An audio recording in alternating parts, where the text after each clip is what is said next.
As 2020 draws to a close, I decided to share with you guys some of the 3 things that I fell in love with during this roller coaster of a year. Hello everyone, I'm Sidespear, and today I'm going to share with you guys some of the 3 things I fell in love with this 2020.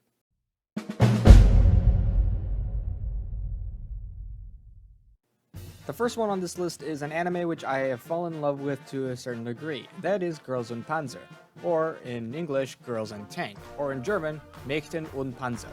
But this is called Girls and Panzer for now. Girls and Panzer is a very interesting anime which I had fallen in love with. 1, because it involves tanks, and 2, it's a high school setting. This is something you don't usually see a lot in anime. Usually when we get high school settings, we usually get competitions like Food Wars or a bunch of other ones, but Girls and Panzer uses girls and also World War II tanks, which is something you don't see every day. And in my opinion, this is a very interesting case. At first, when I first saw this, I was skeptical at first, but after watching like the first 5 episodes, I just fell in love with it. Not just because of its animation and as well as the quality of how they designed the tanks in the series, but also because of the soundtrack, and not to mention how fun it is. It's especially towards a World War II fanatic like myself. Yeah, that's right, I'm one of those guys. But going back to the topic, once again, the animation is just great in Girls and Panzer, including how they designed the tanks to look like their actual real-world counterparts. Not to mention, one of the best things that makes the series great is its soundtrack, which is what you're currently hearing right now, which is Panzer, which was used in later episodes of the first season. Girls and Panzer is a very fun setting, and the way that they design some of these characters are very, very quirky, and I can really relate to, especially Mako, because we all need sleep. And especially the History Club and Yukari, because, let's face it, there's an inner fan of history in all of us.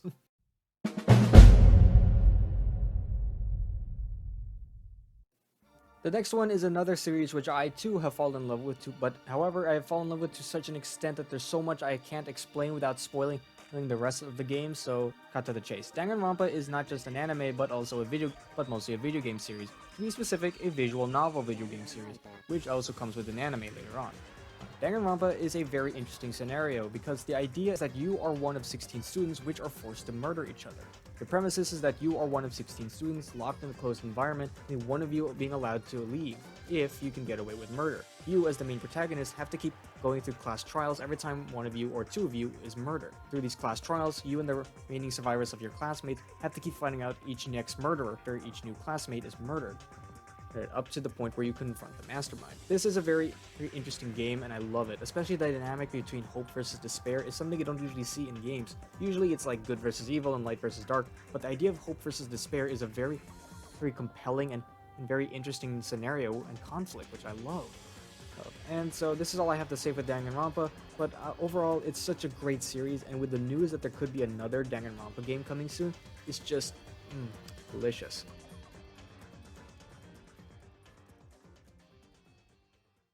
The number 1 thing I had fallen in love with this year is not exactly just a series nor a franchise, but rather an entire universe. And that is Warhammer 40k. Warhammer 40k is such an amazing series, and I love it. Not just in its lore, but its fan base, not to mention the content they create. Check out Astartes, it's a great one.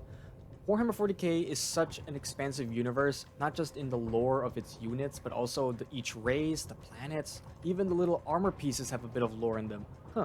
It's almost like Dark Souls. Anyway, Warhammer 40k has so much lore. In fact, if you go online and type in Warhammer 40k lore, you can find hundreds upon thousands of videos about Warhammer 40k, and you can probably not find an end to it.